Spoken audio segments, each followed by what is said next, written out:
एवं उत्तम कला एक ऐसे गठबंधन में बंध गए कि वास्तुशिल्प जा पहुंची अपनी चरम सीमा पर। मेरे अस्तित्व के रोम रोम में व्याप्त हैं उन महान शिल्पकारों की शिल्प साधना जिनके वंशजों ने अपना समस्त जीवन इस कला को समर्पित कर दिया। चंदेल राजाओं द्वारा निमंत्रित भारतवर्ष के कोने कोने से आए थे हम सभी कलाधर, जिन्होंने इन अद्भुत देवालयों की रचना की।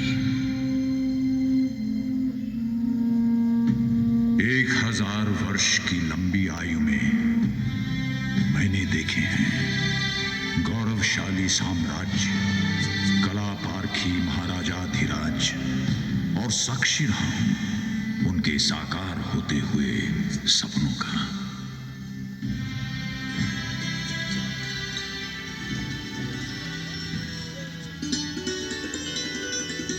काशी के निकट ग्रीष्म ऋतु की एक चांदनी रात में इस प्रसंग का आरंभ हुआ था, जब एक अपूर्व सुंदरी हेमवती कमल के फूलों के बीच सरोवर में स्नान कर रही थी।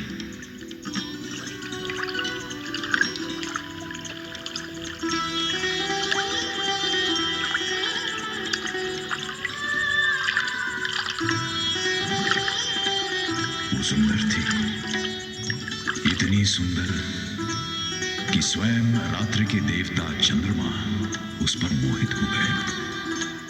पृथ्वी पर उतरकर उन्होंने उसके साथ संभोग किया, पर जब उषा की पहली किरणों से आकाश में लाली छाने लगी तो अनमना सा चांद अपने आकाश परिवेश को लौटने पर लाचार हो गया।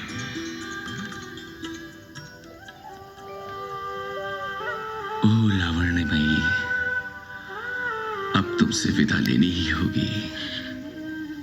प्राणनाथ, आपसे बिछड़कर मैं जीऊंगी कैसे? प्रिय, तुम एक पुत्र को जन्म दोगी जो बनेगा एक प्रतापी सम्राट और स्थापना करेगा महान चंद्रवंशी चंदेल साम्राज्य की। वही हमारे प्रेम को अमर बना देगा प्रेयसी। एक पुत्र? मैं संसार को क्या मुंह दिखाऊंगी? ये कलंक कैसे झेलूंगी? डरो मत हेमवती, हमारा पुत्र गौरवशाली मंदिरों की स्थापना करेगा और उन्हीं से होगा हमारे अवैध संबंध का प्रायश्चित। परंतु तुम्हें खजुराहो प्रस्थान करना होगा। खजुराहो? वो क्या है नाथ? कर्णवती नदी के तट पर बसा है खजुराहो। ये नाम खजूर के उन सुनहरे वृक्षों से पड़ा है जो उसके द्वार को अलंकृत करते हैं।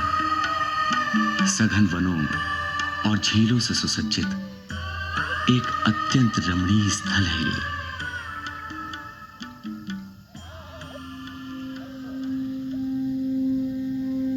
यूं हेमवती खजुराहो पहुंची जहां उसने चंद्रवर्मन को जन्म दिया।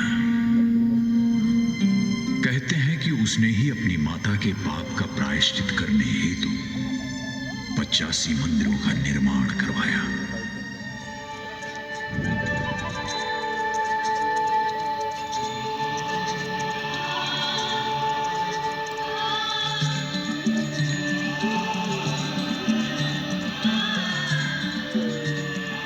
परंतु इतिहास का कुछ और ही कहना है। उसकी धारणा है कि इन अद्भुत मंदिरों का निर्माण 10वीं और 12वीं शताब्दी के मध्य चंदेल राजाओं द्वारा हुआ। उत्तर भारतीय प्रतिहार राज्य के विधायक चंदेल शक्तिशाली होते जा रहे थे। चंदेल वंशी प्रतिहार राजाओं के नाम पर निरंतर तलवार खींचते और खजुराहो की पहाड़ियां अक्सर सेना के डंकों और तुरहियों के शोर से गूंज उठी।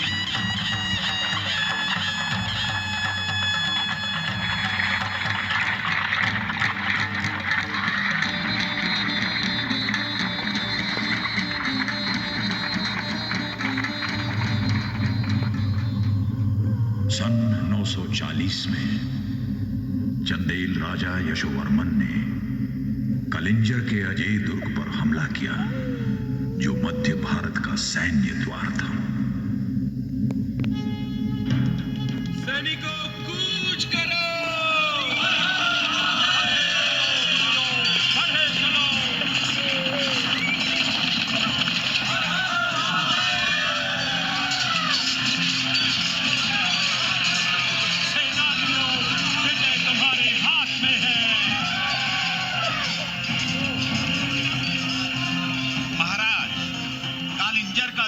अब हमारा है।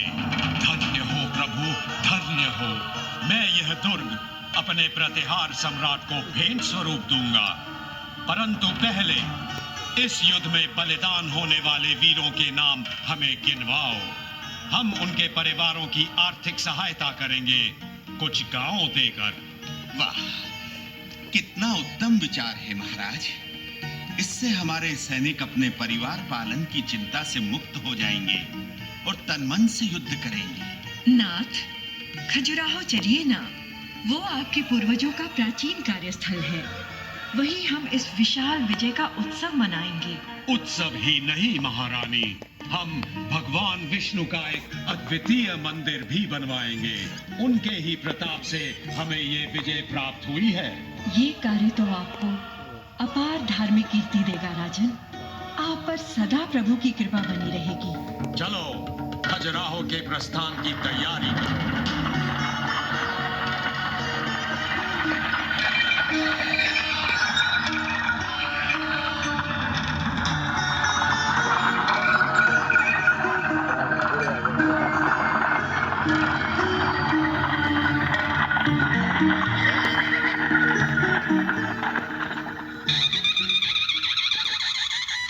यशोवर्मन पारंपरिक तेज और प्रताप से शोभायमान खजुराहो पधारे। राजसमूह की अगुवाई कर रहे थे संगीतकार, और उनके पीछे स्वर्णमालाओं से सुसज्जित हाथी, फिर चमचमाते भाले लिए घुड़सवार, और उनके पीछे नंगी तलवारें थामे पैदल सैनिक। नगाड़ों नगाड़ों की ध्वनि के बीच महाराज पर गौरवशाली उपाधियां न्यौछावर की गई। महाराजाधिराज कलिंजराधिपति राजा यशोवर्मन पधार रहे हैं।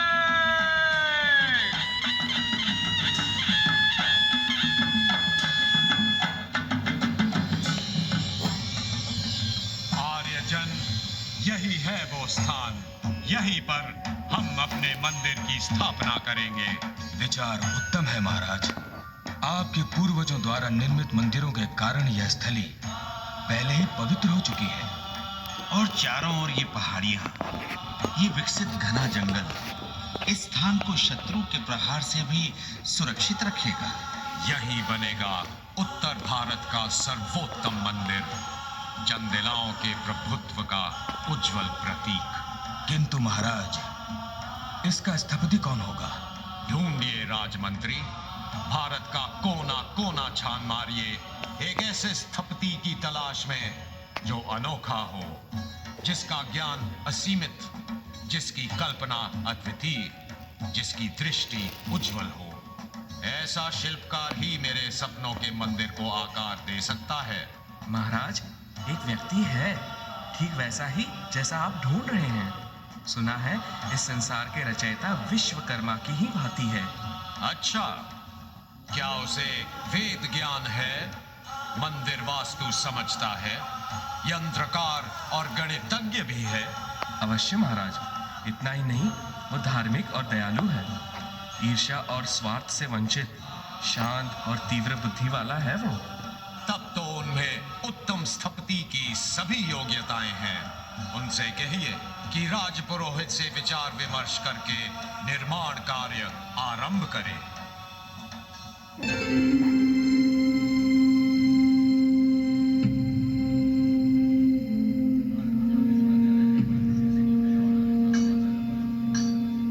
शिल्पकार ने मंदिर की वास्तु योजना बनाई। मंदिर की भूमि जीवंत होगी। तन्मय होकर जुट गए अनगिनत श्रमिक और शुभ यशोवर्मन के स्वप्न को साकार करने दिन प्रतिदिन श्रमिक विशाल शिलाखंड ढोते और शिल्पकार कार्य प्रारंभ से पहले अपने शरीर को पवित्र करने का अनुष्ठान करते तथा योग से मन में स्थिरता लाते। अनुभवी आचार्य अपने शिष्यों को कला के सार का ज्ञान भी कराते जाते। हाँ तो पुत्र, इस शिला में ढलेगी स्वर्ग की अप्सरा। याद है वो मापदंड जो मैंने सिखाए थे? जी गुरुजी। हथेली बराबर उसका मुख होगा, 5, 9 या 13 हथेलियों बराबर उसका शरीर, थोड़ी माथे से आधी। ठीक ठीक, तुम्हें पाठ कंठस्थ है। किंतु गुरुजी, इस प्रतिमा में प्राण और चेतना कैसे जागृत करें? गति से पुत्र, शरीर के भाग को विभाजित करके। देखो, इस चित्र में शरीर का त्रिभंग, सिर एक दिशा में मुड़ा हुआ, शरीर दूसरी दिशा में और घुटना यूं मुड़ा हुआ। वाह गुरुजी, ऐसा आभास होगा कि पत्थर की नायिका जीवित होकर मंदिर से धरती पर पग रखने वाली है। किंतु गुरुजी, मंदिर में इतनी नारी प्रतिमाएं क्यों अंकित की जाती हैं? जैसे धर्मपत्नी बिना वंश नहीं फलता, वैसे ही नारी चित्रण रहित मंदिर भी सार्थक नहीं होता। गुरुजी, अब देवताओं की आकृति के बारे में कुछ ज्ञान कराइए। पहली बात तो यह है कि ईश्वर का वर्णन असंभव है। ये नीति है, नीति है, नीति है। तो फिर इस निराकार को आकार कैसे दे? सर्वप्रथम हर उस कार का बहिष्कार करो जो तुम्हारे मन को अस्थिर करे। फिर योग साधना से इष्ट देव के अनोखे गुणों का सार समझो। याद रहे पुत्र, शरीर और मन दोनों ही कलाकार की कला के अस्त्र हैं।